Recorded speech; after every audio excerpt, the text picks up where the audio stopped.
Hey guys, it's Wade again. We're going to do another test here. It's just going to be a very fast torch firing, maybe half a second. Just want to test it out. You can hear it's a little loud. The fans on the prime weld cut 60 are quite loud.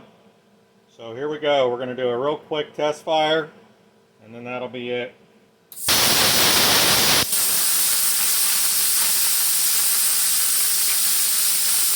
I guess I should have turned down the post flow a little bit. We're going to get about 40 seconds of this spraying.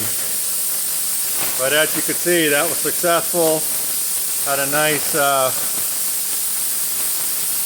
little flame going there. Plasma body, whatever. Anyway, so that's it. I'll let this run out and we'll call this test good. Out here, thanks.